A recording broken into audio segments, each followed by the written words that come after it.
வணக்கம்.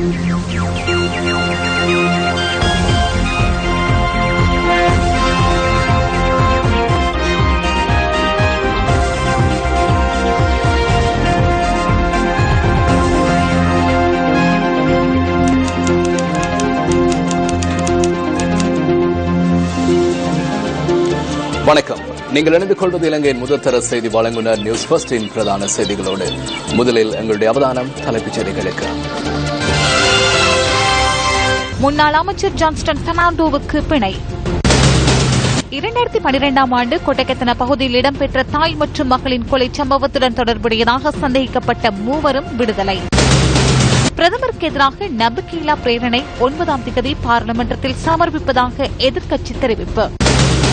புங்குடுதீவு மாணவியின் கொலை சம்பவத்தில் மக்களின் போராட்டங்கள் பயங்கரவாதம் என்று சில அரசியல்வாதிகள் கூறுவதாக நவ சமசமாஜ கட்சி குற்றச்சாட்டு. இனி விரிவான செய்திகள். அம்பலிப்பிட்டி ரத்னபுரி பிரதான வீதியின் கஹாவத் நகரில் இடம்பெற்ற எதிர்ப்பு ஆர்ப்பாட்டத்தின் மீது போலீசார் நீரத்தாரை பிரயோகம் மேற்கொண்டுள்ளனர். 2 மணித்தியாலங்களுக்கு மேலாக இந்த ஆர்ப்பாட்டம் முன்னெடுக்கப்பட்டதாக அங்கிருக்கும் எமது செய்தியாளர்கள் குறிப்பிடுகின்றார்கள். இதனை அடுத்து கலக தடுப்பு போலீசார் மீது ஆர்ப்பாட்டக்காரர்கள் கற்பிரயோகம் நடத்தி வருவதாகவும் செய்தியாளர்கள் குறிப்பிடுகின்றனர்.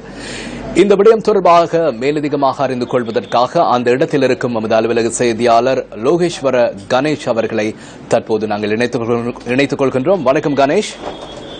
வணக்கம் ஜெஃப்ரி. ரத்தபுர கஹவத்த கொட்டகத்தன பகுதியில் கடந்த காலங்களில் தொடர்ச்சியாக இடம்பெற்ற கொலைகளுக்கு எதிர்ப்பு தெரிவித்தும் அந்த கிராமத்தில் தங்களுக்கு வசிக்க முடியாது என்றும் ஆர்ப்பாட்டக்காரர்கள் ஆர்ப்பாட்டங்களை தெரிவித்துக் கொண்டிருக்கிறார்கள்.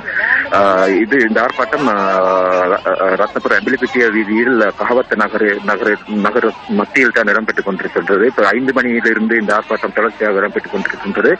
ஆர்ப்பாட்டக்காரர்கள் போலீசார் மீது கற்கள் தாக்குதல்களும்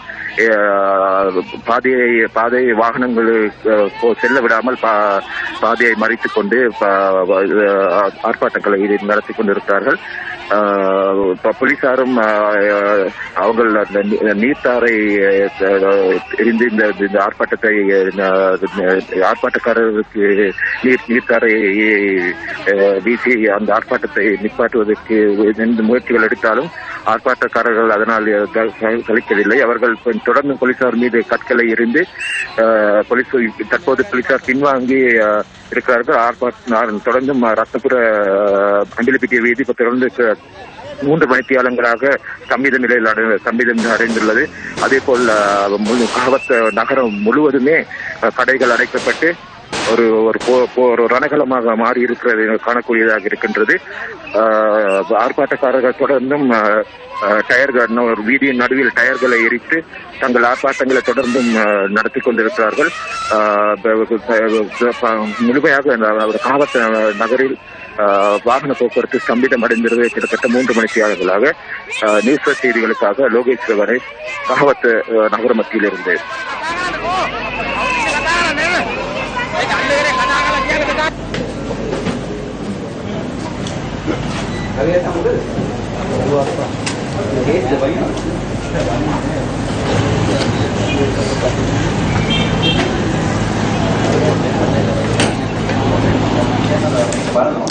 அது நமது அலுவலக செய்தியாளர் லோகேஸ்வர கணேஷ் சம்பவ இடத்திலிருந்து தொலைபேசியூடாக நேரடியாக இணைந்து கொண்டு அந்த தகவல்களை வழங்கியிருந்தார். அது தொடர்பான தகவல்களை தொடர்ந்தும் உங்களுக்கு வழங்குவதற்கு நாம் காத்திருக்கிறோம். 2012ஆம் ஆண்டு கஹாவத் கொட்டகத்தன பகுதியில் தாயும் மகளும் கொலை செய்யப்பட்ட சம்பவத்தின் சந்தேக நபர்கள் மூவரையும் கொழும்பு மேல் நீதிமன்றம் குற்றச்சாட்டுகளிலிருந்து விடுவித்து விடுதலை செய்வதற்கு தீர்மானித்தது. கொழும்பு மேல் நீதிமன்ற நீதிபதி தேவிகா தென்னகோன் வழக்கின் தீர்ப்பினை இன்று அறிவித்தார். சந்தேக நபர்களுக்கு எதிராக போதுமான சாட்சியங்கள் இல்லாத காரணத்தினாலேயே அவர்கள் மூவரும் நீதிமன்றத்தினால் விடுதலை செய்யப்பட்டுள்ளனர்.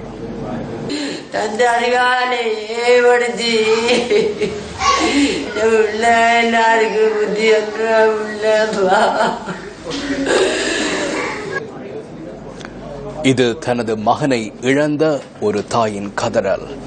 கடந்த செவ்வாய்க்கிழமை மட்டக்களப்பு வெள்ளாவளி மண்டூர் பகுதியில் இடம்பெற்ற துப்பாக்கிச் சூட்டில் தனது மகனை இந்த தாய் இன்று இழந்துள்ளார்.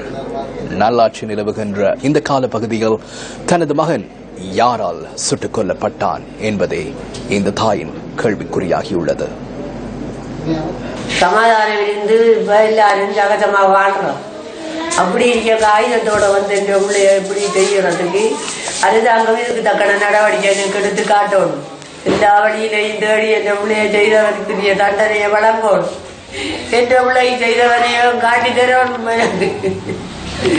அப்படி செய்தாதான் இன்னும் இருக்கிற பிள்ளைகளுக்கு எல்லாம் படிப்பனையாக இருக்கும். நாவிதன்வெளி பிரதேச செயலகத்தின் சமூக சேவை உத்தியோகத்தரான சத்யானந்தன் மதிசயன் கடந்த செவ்வாய்க்கிழமை மட்டக்களப்பு வெள்ளாவளி மண்டூர் பகுதியில் உள்ள அவரின் வீட்டில் இருந்த சந்தர்ப்பத்தில் சுட்டுக் கொல்லப்பட்டார். மோட்டார் சைக்கிளில் வந்த இனம் தெரியாத இருவர் சமூக சேவை உத்தியோகத்தருடன் சிறிது நேரம் கதைத்துவிட்டு அதன் பின்னர் துப்பாக்கி பிரயோகம் மேற்கொண்டதாக சமூக சேவை உத்தியோகத்தரின் மனைவி தெரிவித்தார். மோட்டார் சைக்கிளில் வந்தாங்க. அதுக்குள்ள அம்மா நானும் அங்கால இருந்தாங்க. வருத்தம் பார்க்காத வாராங்கன்னு சொல்லி அம்மா சொன்னாங்க. நானும் வந்தேன். உடனே வேற அவங்களும் வந்து வந்து இருந்துட்டாங்க கதிரையில். நான் சொன்னேன், நீங்க இருங்கன்னு சொல்லு. இல்லை நான் இருக்கல, நான் நிற்கேன், அவர் இருக்கட்டும். இன்னொரு ஆள் வந்தவன்ல ஒரு ஆள் இருக்கான், ஒரு ஆள் தான் நின்றவன். அவன் கிலோமீட்டர் களத்தில் பேக் போட்டிருக்கான். பக்கத்தில் இருந்தவர் ஹெல்மெட்டை கலத்திட்டு மடிக்குள்ளே வச்சுட்டு இருந்தவர் இருக்கக்குள்ள அவர் இப்படி சொல்கிறார். நான் அங்கால் நின்றேன். நான் கடுமையாக என்ன பார்க்காதவன் சொல்லித்தான் நான் பொய்யப்பையல் அங்கால் நடந்து போகிறார். அவர் இப்படி சொல்கிறார். எனக்கு இதுக்கு சம்பந்தம் இல்லைன்னு சொன்ன சத்தம் தான் அவ்வளோதான் எனக்கு கேட்டு வடி சத்தம் தான் கேட்டு. மட்டக்களப்பு மண்டூர் பகுதியில் சமூக சேவை உத்தியோகத்தர் ஒருவர் சுட்டுக் கொலை செய்யப்பட்ட சம்பவம் தொடர்பில் இதுவரை 15 பேரிடம் போலீசார் வாக்குமூலம் பதிவு செய்துள்ளனர். அத்துடன் கொலை சம்பவத்துடன் தொடர்புடைய சந்தேக நபர்கள் இதுவரை கைது செய்யப்படவில்லை என போலீசார் குறிப்பிடுகின்றனர். சந்தேக நபர்களை கைது செய்வதற்கான விரிவான விசாரணைகள் போலீசார் தொடர்ந்து முன்னெடுத்து வருகின்ற அதேவேளை கொலையுடன் தொடர்புடைய எவரும் இதுவரை அடையாளம் காணப்படவில்லை. இதேவேளை துப்பாக்கி பிரயோகத்தினால் தலையில் ஏற்பட்ட மூளைச்சிதைவினாலும் இரத்தப் போக்கினாலும் நிகழ்ந்த அதிர்ச்சி மரணம் என கொல்லப்பட்ட சமூக சேவை உத்தியோகத்தரின் பிரேத பரிசோதனை அறிக்கையில் தெரிவிக்கப்பட்டுள்ளது. தலையின் இடப்புறமாக துப்பாக்கி தோட்டா துளைத்து வலப்புறம் காதுக்கு அருகால் தோட்டா வெளியேறிய அடையாளம் தலையில் காணப்படுவதாக களுவாஞ்சிக்குடி ஆதார வைத்தியசாலையின் பணிப்பாளர் கூறினார். மிகவும் சிறிய ரக கைத்துப்பாக்கி ஒன்றினால் சமூக சேவை உத்தியோகத்தர் மீது சூடு நடத்தப்பட்டுள்ளது என சந்தேகிக்கப்படுவதாக பிரேத பரிசோதனையின் மூலம் கண்டறியப்பட்டுள்ளது எனவும் வைத்தியசாலையின் பணிப்பாளர் தெரிவித்தார். களுவாஞ்சிக்குடி ஆதார வைத்தியசாலையின் சட்ட வைத்திய அதிகாரி நீதிமன்ற வழக்கொன்று நிமித்தம் சென்றிருந்ததால் கல்முனை வடக்கு ஆதார வைத்தியசாலையின் பதில் சட்ட வைத்திய அதிகாரியினால் பிரேத பரிசோதனை நடத்தப்பட்டுள்ளது. நீண்ட காலத்தின் பின்னர் பட்டப்பகலில் இவ்வாறானதொரு துப்பாக்கிச் சூட்டு சம்பவம் இடம்பெற்றதை அடுத்து பொதுமக்கள் மத்தியில் தற்போது பாரியதொரு அச்சநிலை தோன்றியுள்ளது. மிக நீண்ட காலத்துக்கு பின்னர் இவ்வாறான சம்பவம் ஒன்று இடம்பெற்றுள்ளமையானது உண்மையிலே மக்கள் மத்தியில் மிகுந்த அச்சத்தை ஏற்படுத்தியுள்ளது. இந்த கொலையாளிகளை அரசாங்கம் கண்டுபிடித்து சட்டத்தின் முன் நிறுத்தி கொலைக்கான பின்னணியை மக்களுக்கு தெளிவுபடுத்தும் பட்சத்திலே மாத்திரமே பொதுமக்களினுடைய அச்சநிலை மாற்றமடைந்து இயல்பு வாழ்க்கைக்கு பொதுமக்கள் திரும்புவதற்காக வாய்ப்பாக அமையும். நடைபெற்ற இந்த சூட்டு சம்பவமானது மட்டக்களப்பு மக்களாகிய பொதுமக்களாகிய எங்களுக்கு ஒரு அச்சமான ஒரு சூழ்நிலையை ஏற்படுத்தியுள்ளது. இதேவேளை பாதுகாப்பு வலயத்திற்குள் நவீன ரக துப்பாக்கியுடன் பட்டப்பகலில் ஒருவர் சுட்டுக் கொல்லப்பட்டமையை ஏற்றுக்கொள்ள முடியாது என தமிழ் தேசிய கூட்டமைப்பு சுட்டிக்காட்டுகின்றது. படுகொலை செய்யப்பட்ட பட்டப்பகல் இவருக்காக பாவிக்கப்பட்ட துப்பாக்கி என்பது மிகவும் நவீன துப்பாக்கி, மைக்ரோ கைத்துப்பாக்கி. ஆகவே இந்த நேரத்தில் அந்த துப்பாக்கி பாவிப்பது என்பது மிகவும் ஒரு பாதுகாப்பு வலயத்தில் இருந்து அங்கே வந்து சுதந்திரமாக அவரை படுகொலை செய்து விட்டு செல்வது என்பது ஏற்றுக்கொள்ளப்பட முடியாது.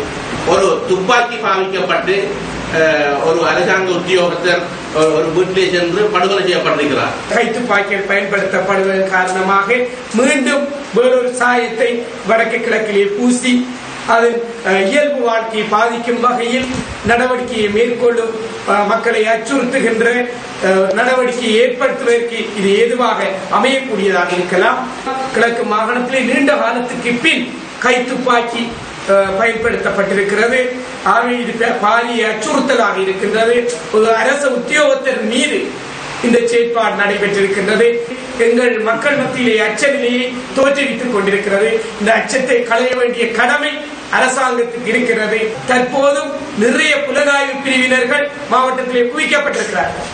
அவை புலனாய்வு பிரிவினரின் நடவடிக்கை இவ்வாறான துப்பாக்கி பிரயோகம் செய்பவர்களை கண்டுபிடிப்பது.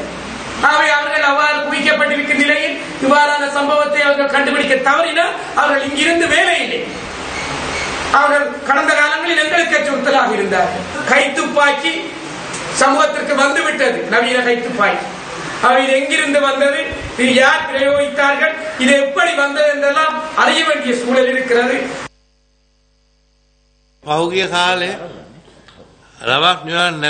கடந்த காலங்களில் நாடு முழுவதும் இந்த ஆயுதங்கள் காணப்பட்டன. எம்மால் கட்டுப்படுத்த முடியாத ஒரு நிலைமையே காணப்பட்டது. தற்போது அந்த ஆயுதங்களை கண்டுபிடித்து நபர்களை கைது செய்யும் நடவடிக்கையை முன்னெடுத்துள்ளோம். எனினும் இன்னும் காணப்படலாம். இந்த சம்பவம் தொடர்பில் நாம் ஆராய்கின்றோம். யார் இதனை மேற்கொண்டார்கள், எங்கிருந்து ஆயுதங்கள் கிடைத்தன என்பன தொடர்பில் ஆராய்கின்றோம். அவர்களை கைது செய்ய நடவடிக்கை எடுப்போம். ஆயுதங்களை பெற்றவர்கள் இன்னும் காணப்படுகின்றனர்.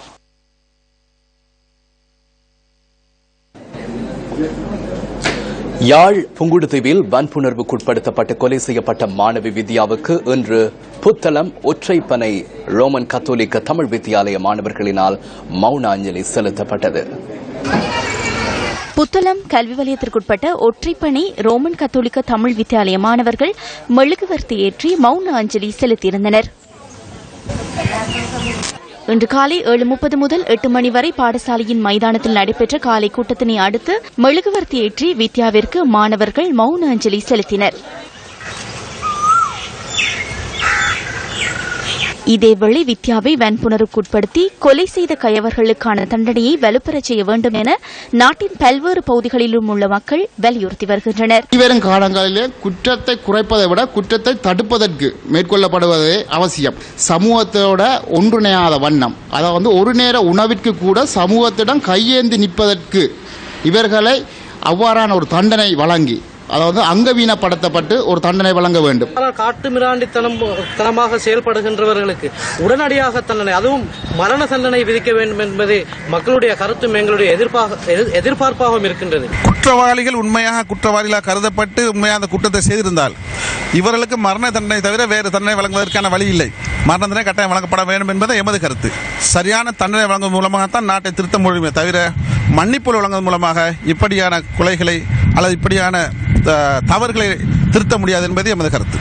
9 பேர் சம்பந்தப்பட்டிருக்கிறாங்க சொல்றாங்க. என்ன பொறுத்த வரைக்கும் 9 மாகாண விலங்கிலைக்கு ஒவ்வொரு மாகாணத்துக்கும் ஒவ்வொரு தலைப்பு அங்க வச்சு அங்க இருக்கிற மக்களுக்கு முடிவு வச்சு மரண தண்டனை கொடுக்கணும்ன்றதான் என்ற முடிவு. சம்பவத்தோடு தொடர்புபட்ட அனைவருக்கும் உடனடியாக மரண தண்டனை ஏற்படுத்த வேண்டும் என்று மலைய மக்கள் சார்பாக நாங்கள் பகிர்ந்து கேட்டுக்கொள்கின்றோம். வித்யாவின் கொலை சம்பவத்துடன் தொடர்புடைய போராட்டங்களை பயங்கரவாத செயற்பாடுகள் என அரசியல்வாதிகள் கூறி வருவதாக நவ சமசமாஜ கட்சி குற்றம் சுமத்துகிறது. கொழும்பில் இன்று நடைபெற்ற ஊடகவியலாளர் சந்திப்பின் போதே அவர் இதனை குறிப்பிட்டார்.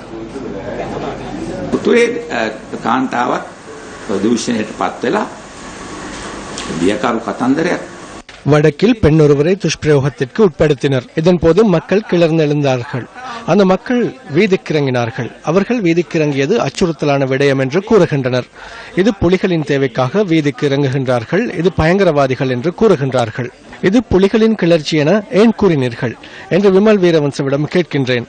ரத்தினபுரி காவத்தையிலும் பெண்கள் வீதியில் இறங்கி ஆர்ப்பாட்டம் செய்தார்கள். அங்கிருந்த போலீசாருக்கு வீடுகளுக்கு செல்லுமாறும் வேறு போலீசார் தேவை என்றும் கூறினார்கள். அதுவும் எல்டிடியினரா?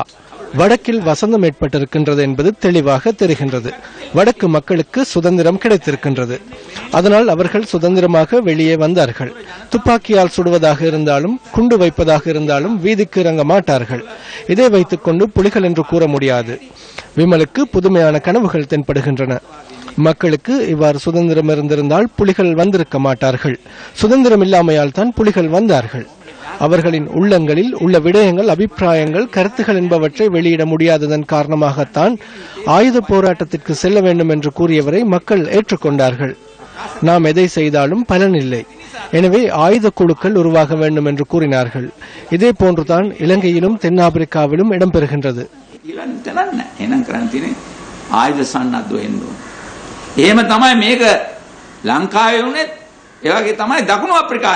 ஜனாதிபதி சிறிசேனா உடனடியாக யாழ்ப்பாணம் சென்றிருந்தார். இந்த கொலை விஷயமாக, இந்த வித்யா கொலை விஷயமாக கலந்துரையாடலுக்கும் வேறு பல விஷயங்களை கையாளுவதற்காக தான் நாங்கள் வந்திருந்தாருன்னு சொல்லி மிக நல்ல ஒரு காரியமாக செய்தது.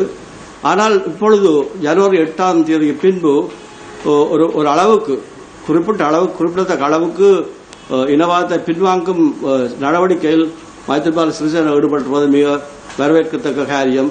இதை பொறுக்கக்கூடாமல் தான் மஹிந்த ராஜபக்ச முன்னுக்கு வந்து நிற்கின்றார். மீண்டும் தான் ஒரு பதவியை எடுத்து ஆட்டி படைக்கலாம் என்ற ஒரு நப்பாசையில் ஒரு கனவில் முன்வந்து மைத்ரிபாலவுக்கு சவால் விட்டுக் கொண்டு இருக்கின்றார். பாரிய திட்டங்களுடன் வித்யாவின் கொலை சம்பவம் இடம்பெற்றுள்ளமையால் விசிற நீதிமன்றத்தினூடாக விசாரணைகள் முன்னெடுக்கப்படும் என அமைச்சரவை பேச்சாளர் ராஜித சேனாரத்ன தெரிவித்துள்ளார். அமைச்சரவை தீர்மானங்களை அறிவிக்கும் ஊடகவியலாளர் சந்திப்பின் போதே அவர் இதனை குறிப்பிட்டார். பாடசாலை மாணவி துஷ்பிரயோகத்துக்கு உட்படுத்திய சம்பவம் தொடர்பில் விசேட நீதிமன்றம் அமைக்கப்படும் என்று கூறினார்கள். தெற்கிலும் இதுபோன்ற சம்பவங்கள் இடம்பெறுகின்றது அல்லவா? தெற்கில் பிரச்சனை இருக்கவில்லை. இதுவரை காலமும் வடக்கில் தான் பிரச்சனைகள் இருந்தன. அங்கு ஒன்றும் இல்லையா? வேறு துஷ்பிரயோகங்கள் போன்றல்ல இது. ஊடகவியலாளர்கள் என்ற அடிப்படையில் இதன் பின்புலம் என்னவென்று உங்களுக்கு தெரியும் அல்லவா? சர்வதேச நிலையொன்று இதில் காணப்படுகின்றது. வர்த்தக ரீதியில் முன்னெடுக்கப்பட்ட துஷ்பிரயோகம் தான் இங்கு இடம்பெற்றிருக்கின்றது. வெறும் துஷ்பிரயோகம் அல்ல. அதை காட்சிப்படுத்தி சர்வதேச மட்டத்திற்கு கொண்டு செல்லும் திட்டத்தின் ஒரு பகுதியாகவே இதை செய்திருக்கின்றார்கள். அதற்காகத்தான் விசேட நீதிமன்றத்தின் ஊடாக ஆழமாக ஆராயப்படுகின்றது. அவர்கள் இந்த செயற்பாட்டிற்காகவே வெளிநாட்டிலிருந்து வந்திருக்கின்றார்கள். இவ்வாறான நடவடிக்கைகள் இதற்கு முன்னர் இந்தியாவில் காணப்பட்டன. தற்போது அது இலங்கைக்கு பரவி இருக்கிறது.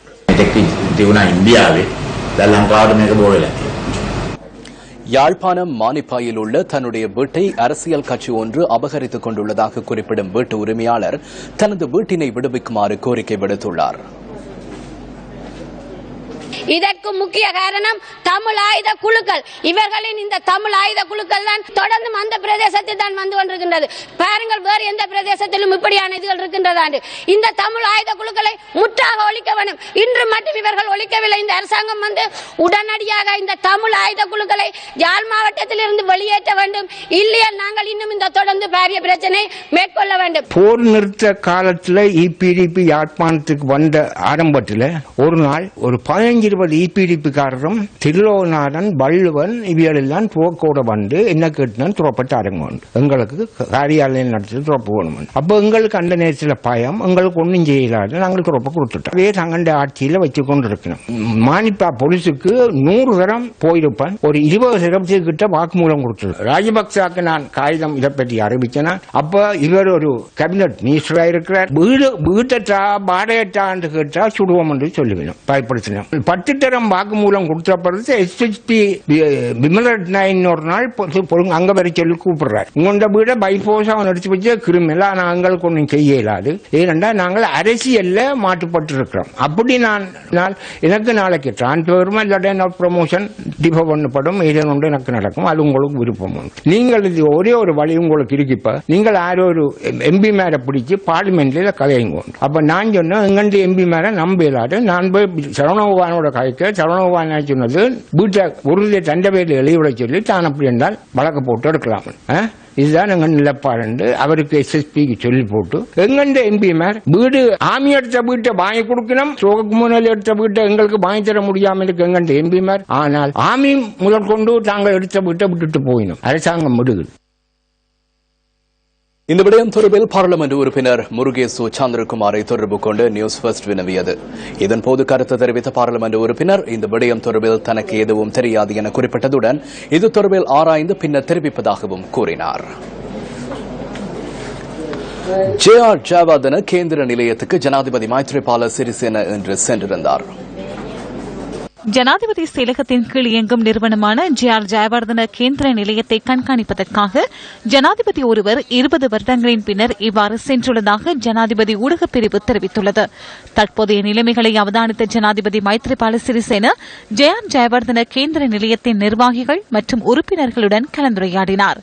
காலஞ்சென்ற ஜனாதிபதி ஜே.ஆர். ஜெயவர்தன பயன்படுத்திய பொருட்கள் உள்ளடங்கிய காட்சியகம் மற்றும் நூலகத்தை ஜனாதிபதி மைத்ரிபால சிறிசேன பார்வையிட்டார். இதேவேளை தென்கொரியாவில் ஷொக்வன்சா விகாரையில் நாட்டுவதற்காக ஜெயஸ்ரீ மகாபோதியின் கன்றினை வழங்கும் நிகழ்வும் ஜனாதிபதி தலைமையில் இடம்பெற்றது. விளக்கமறியலில் வைக்கப்பட்டிருந்த முன்னாள் அமைச்சர் ஜான்ஸ்டன் பெர்னாண்டோ குருநாகல் நீதவான் நீதிமன்றத்தினால் பிணையில் விடுவிக்கப்பட்டுள்ளார். 25,000 ரூபாய் ரொக்க பிணையிலும் தலா 25 லட்சம் ரூபாய் சரீர பிணைகள் 3லும் அவர் விடுவிக்கப்பட்டுள்ளார். சதோச நிறுவனத்தின் கொடுக்கல் வாங்கல் தொடர்பில் வாக்குமூலம் பதிவு செய்யும் நோக்கில் கடந்த 5ஆம் தேதி நிதி குற்றவியல் பிரிவுக்கு அழைக்கப்பட்டிருந்த சந்தர்ப்பத்தில் முன்னாள் அமைச்சர் கைது செய்யப்பட்டு விளக்கமறியலில் வைக்கப்பட்டிருந்தார். லக்சதோச நிறுவனத்திலிருந்து 5 மில்லியனுக்கு அதிக தொகை பெறப்பட்டதாக அவர் மீது குற்றம் சுமத்தப்பட்டிருந்தது. அவருக்கு பிணை வழங்க கோரிக்கை விடுத்த சட்டத்தரணிகள் அந்த பணத்தை செலுத்தியுள்ளதாக நீதிமன்றத்திற்கு தெரிவித்தனர். வழக்கு இன்று விசாரணைக்கு எடுத்துக் கொள்ளப்பட்ட சந்தர்ப்பத்தில் ஜான்ஸ்டன் பெர்னாண்டோவிற்கு பிணை வழங்குவது தொடர்பில் சட்டமா அதிபர் ஆட்சேபனை எதுவும் தெரிவிக்கவில்லை. நீதிமன்றத்திற்கு விளக்கம் அளிப்பதற்கு முன்னர் இந்த பணம் செலுத்தப்பட்டது என்பதை விளக்கினேன். இது நிறுவன சட்டத்தின் கீழ் பதிவு செய்யப்பட்ட நிறுவனம் என்பதால் சதோச நிறுவனம் என்பது பொது சொத்தின் கீழ் உள்ளடக்கப்படுமா என்பது குறித்து விவாதம் முன்வைக்கப்பட்டது. அதனை கருத்தில் கொண்ட நீதிமன்றம் முன்னாள் அமைச்சருக்கு பிணை வழங்கியது.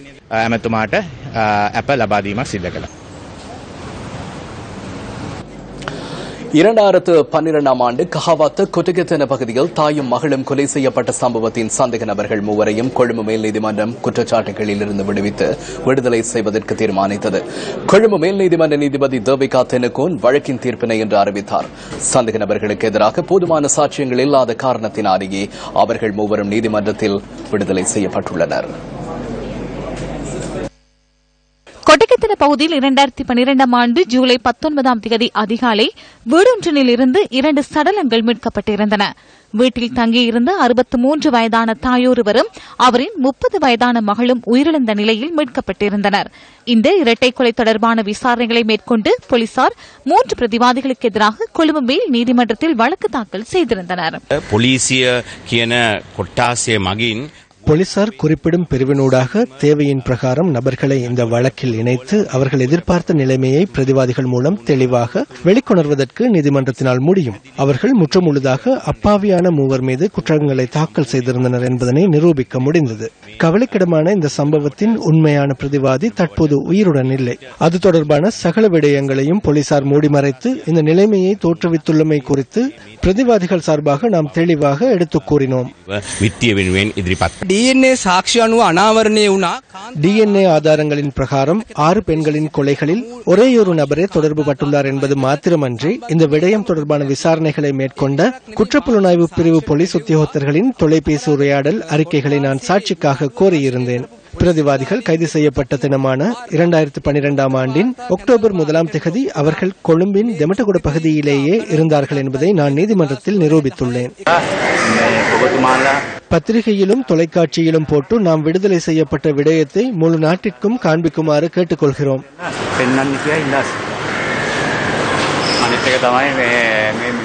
இந்த கொலைக்கு நீதியை நிலைநாட்டுவதற்காகவும் நீங்கள் நிச்சயமாக ஒத்துழைப்பு வழங்க வேண்டும் என கோரிக்கை விடுக்கிறோம். இதில் கொலையாளிகள் கண்டுபிடிக்கப்படவில்லை. இன்னும் எம் மீது குற்றச்சாட்டு முன்வைக்கப்பட்டுள்ளது.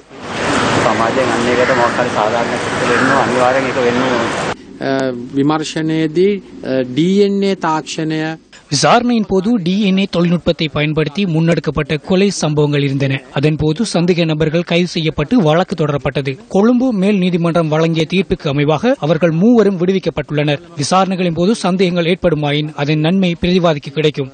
கொலைகளுடன் தொடர்புடைய உண்மையான சந்தேக நபர் எப்போது கைது செய்யப்படுவார்? இந்த சம்பவம் தொடர்பில் மீண்டும் விசாரணை செய்வதற்கு சந்தர்ப்பமில்லை. 2011ஆம் ஆண்டின் ஏப்ரல் மாதம் முதல் இதுவரையான காலப்பகுதியில் கஹாவத்தை பிரதேசத்தில் 12 பெண்கள் கொலை செய்யப்பட்டுள்ளனர். இவற்றுள் துன்புறுத்தப்பட்ட பின்னர் சிலர் கொலை செய்யப்பட்டிருந்தனர். 21 நாட்களுக்கு முன்னர் தலைமன்னாரில் பயணத்தை ஆரம்பித்த தேசத்தை ஒன்றிணைக்கும் ஒற்றுமை பயணத்தின் வாகன தொடர் அணி இன்று வலிமடு நகரை சென்றடைந்தது. 63 நகரங்களை கடந்து நல்லிணக்கத்தின் செய்தியை இலங்கையர்கள் மத்தியில் கொண்டு செல்வதற்காக இன்று ஹட்டன் நகரிலிருந்து வாகன தொடர் அணி பயணத்தை ஆரம்பித்தது.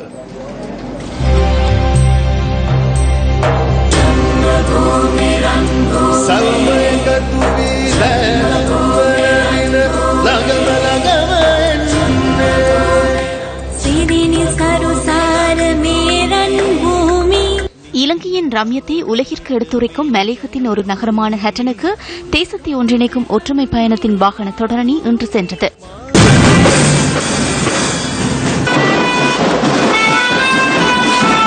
எதிர்பார்ப்புடன் காத்திருந்த மக்கள் சிறப்பாக வாகன தொடரணியை வரவேற்றனர். சர்வ மதங்களின் ஆசீர்வாதத்துடன் தேசிய இளைஞர் சேவைகள் மன்ற அதிகாரிகளின் கலந்துரையாடலுடன் இடம்பெற்ற இந்த நிகழ்வில் பெரும் எண்ணிக்கையிலான மக்கள் கலந்து கொண்டனர். நன்றி. நீங்கள் எங்கள் நகரை நோக்கி வந்திருப்பதில் பெருமகிழ்ச்சி அடைகின்றோம். எல்லோரும் ஒற்றுமையாக இலங்கையராக வாழ வேண்டும் என்பதை வெளிப்படுத்தும் நோக்கில் நீங்கள் இந்த நிகழ்ச்சியை நடத்துவதில் இளைஞராகிய எல்லோரும் பெரும் மகிழ்ச்சி அடைவார்கள் என்பதில் சந்தேகமில்லை. இந்த சமாதான ஊர்வலத்திலே இந்த ரன்பூமி செயல் திட்டத்திலே நாங்கள் எங்களுடைய மாணவர்களோடு பங்கு கொள்வது மிக மகிழ்ச்சியாக இருக்கிறது. இந்த நகரம் ஒரு சமாதான நகரம். இந்த நகரத்திலே வாழ்கின்ற சகல மக்களும் எந்த காலத்திலும் ஒற்றுமையாகவும் சமாதானமும் அமைதியாகவும் வாழுகின்ற ஒரு மக்கள். எதிர்காலத்தை வெற்றி கொள்ளும் பயணத்திற்கு அனைவரையும் ஒன்றிணைத்து ஹட்டன் வாழ் மக்களும் தேசத்தை ஒன்றிணைக்கும் ஒற்றுமை பயணத்தின் வாகன தொடரணியில் தமது தடத்தை இவ்வாறு பதிவு செய்தனர்.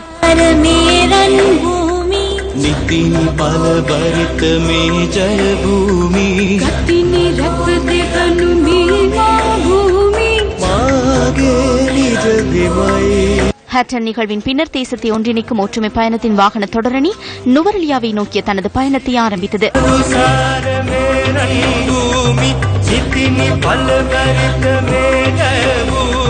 நுவரெலியாவிற்கு செல்லும் எமது பயணத்தில் வழியில் இருந்த மேலும் சில விசேட விருந்தினர்கள் எமது கவனத்தை ஈர்த்தனர்.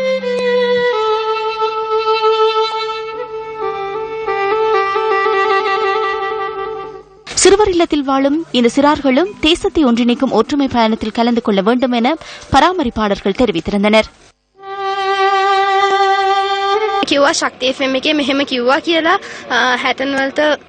அவர்கள் சக்தி எஃப்எம்மில் செய்திகளை கேட்பர். தேசத்தை ஒன்றிணைக்கும் ஒற்றுமை பயணம் இன்று ஹட்டனுக்கு வருவதாக அவர்கள் கூறினர். எனவேதான் அவர்களை நாம் இங்கு அழைத்து வந்தோம். அனைத்து நகரங்களிலும் மறக்க முடியாத இனிமையான அனுபவங்களுடன் தேசத்தை ஒன்றிணைக்கும் ஒற்றுமை பயணத்தின் வாகன தொடரணிக்கு கிடைத்த வரவேற்பு மகத்தானது.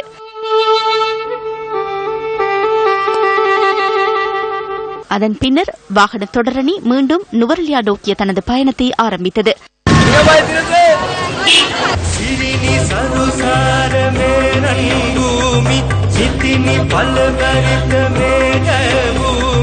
சுற்றுலா பயணிகளின் அவதானத்தை வெற்றி கொண்ட சிறிய இங்கிலாந்து என வர்ணிக்கப்படும் நுவரெலியா நகர் வாகன தொடரணியின் இன்றைய இரண்டாவது தரிப்பிடமாகும்.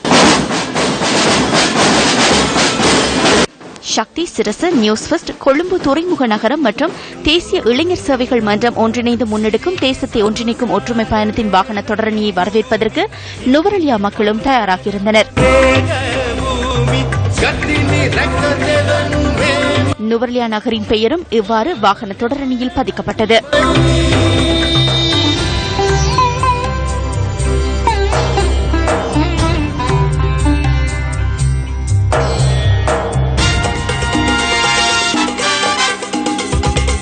தேசத்தை ஒன்றிணைக்கும் ஒற்றுமை பயணத்தின் வாகன தொடரணி வெளிமடை நோக்கிய தனது பயணத்தை ஆரம்பித்தது. இன்றைய நாளுக்கான இறுதி இருப்பிடமான வெளிமட நகரை தேசத்தை ஒன்றிணைக்கும் ஒற்றுமை பயணத்தின் வாகன தொடரணி இன்று பிற்பகல் சென்றடைந்தது. தேசத்தை ஒன்றிணைக்கும் ஒற்றுமை பயணத்தின் வாகன தொடரணியில் வெளிமட நகரை அடையாளப்படுத்தும் சின்னம் இவ்வாறு பதிவு செய்யப்பட்டது. தேசத்தை ஒன்றிணைக்கும் ஒற்றுமை பயணத்தின் வாகன தொடரணி நாளை பண்டாரவளை நோக்கிய தனது பயணத்தை ஆரம்பிக்க உள்ளது. முற்பகல் 11 மணியளவில் பதுளை கச்சேரிக்கு அருகில் வருகை தர உள்ள தேசத்தை ஒன்றிணைக்கும் ஒற்றுமை பயணத்தின் வாகன தொடரணி பின்னர் பிபில நோக்கி பயணிக்க உள்ளது. எமது உன்னத தேசத்திற்காக நீங்களும் ஒன்றிணையுங்கள். போர் ஏற்படுத்திய இழப்புகள் ஆறாத வடுக்களாக நிலைத்துவிட்டன. கண்களால் மாத்திரம் ஒளியை காண்பதில்லை, வலிமை மிக்க உள்ளத்தால் ஒளியை தரிசிக்க முடியும்.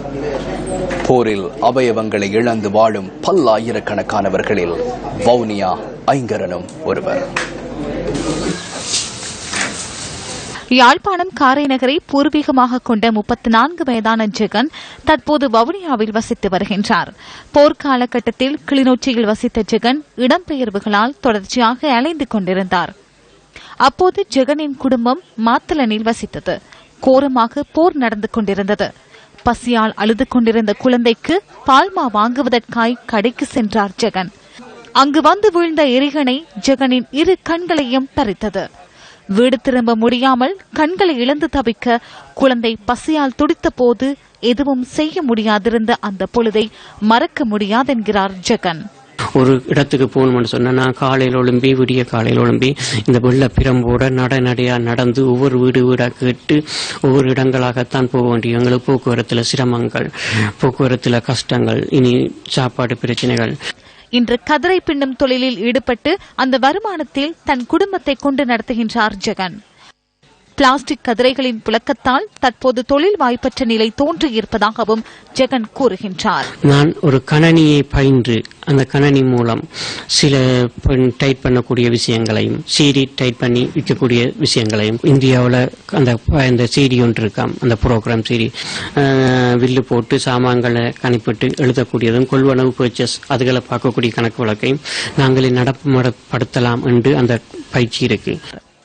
கண்கள் இருந்தும் பார்வையற்ற மனிதர்களாக வாழ்ந்து கொண்டிருக்கும் இந்த சமூகத்தில் முன்னுதாரணமாய் ஜெகன் திகழ்கின்றார். நாட்டின் பொருளாதாரத்தில் முக்கிய பங்கு வகிக்கும் மலையக மக்கள் குடிப்பதற்கு சுத்தமான நீர் கூட இல்லாத நிலையில் வாழ்கின்றார்கள். பண்டாரவள குறுக்குக்குடி தோட்ட மக்கள் கடந்த 30 வருட காலமாக குடிநீரின்றி அசௌகரியங்களுக்கு முகம் கொடுத்து வருகின்றனர். பண்டாரவளை குறுக்கடி தோட்டத்தில் 75 வீடுகளை சேர்ந்த 300க்கும் மேற்பட்ட மக்கள் வாழ்ந்து வருகின்றனர். இந்த தோட்டத்தில் வசிக்கும் மக்கள் தமது குடிநீர் தேவையினை நிவர்த்தி செய்யும் பொருட்டு சுமார் 1 கிலோமீட்டர் தூரம் பயணிக்க வேண்டியுள்ளது. மாணவர்கள் பாடசாலைக்கு செல்ல முன்னர் தண்ணீர் எடுத்து வைத்துவிட்டே பாடசாலைக்கு செல்லும் துர்ப்பாக்கிய நிலைக்கு தள்ளப்பட்டுள்ளனர். இதனால் அம்மாணவர்களால் உரிய நேரத்தில் பாடசாலைக்கு செல்ல முடியாத நிலை ஏற்பட்டுள்ளதாக குறுக்குடி தோட்ட மக்கள் தெரிவிக்கின்றனர். பெரிய பெரிய ஆளுங்கெல்லாம் வராங்க. இந்த தண்ணி வசதியை நாங்கள் சொல்லிக்கிட்டு இருக்கோம், ஒரு முடிவும் வரல. நாங்கள் வேலை விட்டு வந்து தண்ணி தூக்கி எத்தனை மணிக்கு நாங்கள் வேலைக்கு போகிறது? வருஷமாக தண்ணி தூக்கிட்டு இருக்கோம். 1 கிலோமீட்டர் தூரத்துல இருந்து தான் தண்ணி தூக்குறோம். பகலைக்கு வெயில் நேரத்தில் எங்களுக்கு தண்ணி தூக்க இல்லாது ரொம்ப கஷ்டப்பட்டு தான் தண்ணி தூக்கிட்டு வரோம். நாங்கள் இவ்வளோ காலம் இந்த தோட்டத்துக்கு வந்துங்க சரியா 50 வருஷம் ஆக போகுது. தண்ணி பிரச்சனை சரியான பிரச்சனை. புள்ள குட்டியெல்லாம் ஸ்கூலுக்கு அனுப்பி புள்ள காம்பராவுக்கு அனுப்பிட்டு உடுப்பு துணிமணி கழுவி எத்தனை மணி ஆகி நாங்கள் மலைக்கு சொன்னங்கி போனால் விரட்டுவாங்க. இந்த கிணறு சரியான அஸ்தமாக இருக்கு, அதை யாரும் துப்புரவு பண்ணி கொடுக்க மாட்டேங்க. நாங்கள் சாவு வீடு நடந்தாலும் கல்யாண வீடு நடந்தாலும் சரியான தண்ணி கஷ்டப்பட்டு கிணத்துல இழுத்து தான் நாங்கள் தேவையை செய்யணுமா இருக்கு. இது எங்களால் முடியுமா? தண்ணி பிரச்சனைனால ரொம்ப கஷ்டப்படுறோம். 1 கிலோமீட்டர் தூரத்துல இருந்து வந்து தான் இங்கே உடுப்பெல்லாம் துவைக்கணும். தண்ணி தூக்குறதும் அப்படித்தான். அடிப்படை பிரச்சனையான நீர் பிரச்சனையை தீர்த்து வைக்குமாறு அதிகாரிகளிடம் சென்று முறையிட்டுள்ள போதிலும் உரிய நடவடிக்கை எடுக்கப்படவில்லை. விரைவில் தமது தாகத்தை தீர்க்கும் குடிநீர் பிரச்சனையை தீர்த்து வைக்குமாறு கோரிக்கை விடுக்கின்றனர் பண்டாரவளை குறுக்குடி தோட்ட மக்கள்.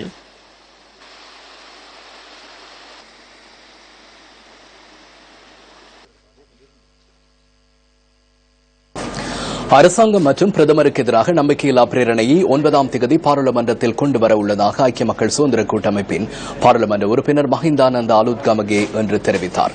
ஐக்கிய மக்கள் சுதந்திர கூட்டமைப்பின் தலைவர்கள் நேற்று ஜனாதிபதியை சந்தித்து கலந்துரையாடல்களில் ஈடுபட்டிருந்தமை குறிப்பிடத்தக்கதாகும். சுதந்திர கூட்டமைப்பு என்ற வகையில் தேர்தலில் போட்டியிடுவது தொடர்பில் கலந்துரையாடினோம். கூட்டமைப்பின் அரசியல் கட்சிகளுக்கு எழுத்து மூலமாக அறிவித்துள்ளோம். அவர்களின் யோசனைகள் மாவட்ட மட்டத்திலும் தற்போதைய அரசியல் சூழல் தொடர்பிலும் கலந்துரையாடினோம். முன்னாள் ஜனாதிபதி எதிர்வரும் தேர்தலில் ஐக்கிய மக்கள் சுதந்திர கூட்டமைப்புடன் தொடர்பு படுத்துவது என்பது தொடர்பாகவும் கலந்துரையாடினோம்.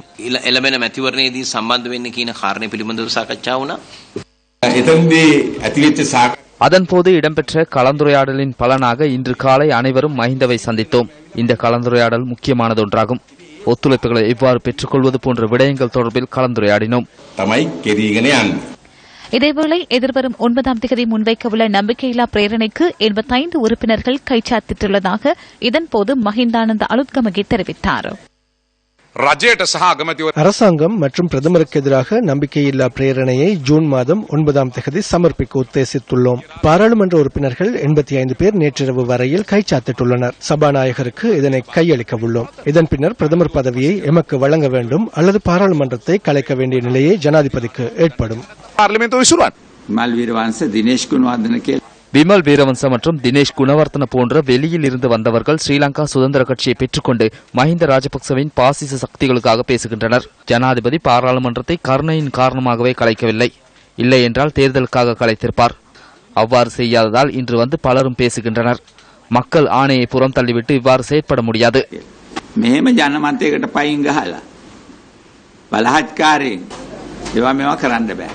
இதேவேளை தேர்தல் பெரும்பாலும் தடங்களின்றி நாளை நடைபெற வாய்ப்புள்ளதென இலங்கை கால்பந்து சம்மேளனத்தின் முன்னாள் தலைவரான ரஞ்சித் ராட்ரிகோ சுவிட்சர்லாந்திலிருந்து ஸ்போர்ட்ஸ் ஃபர்ஸ்டுக்கு தெரிவித்தார்.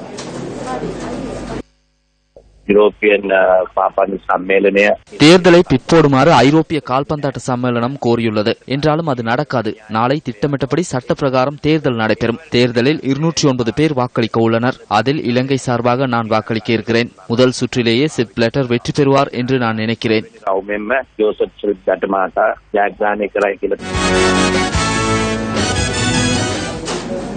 இத்துடன் இரவு 8 மணி நியூஸ் ஃபர்ஸ்டின் பிரதான செய்தி அறிக்கை நிறைவு பெற்றது. நமது அடுத்த பிரதான செய்தி அறிக்கை இரவு 10:45 இடம்பெறும்.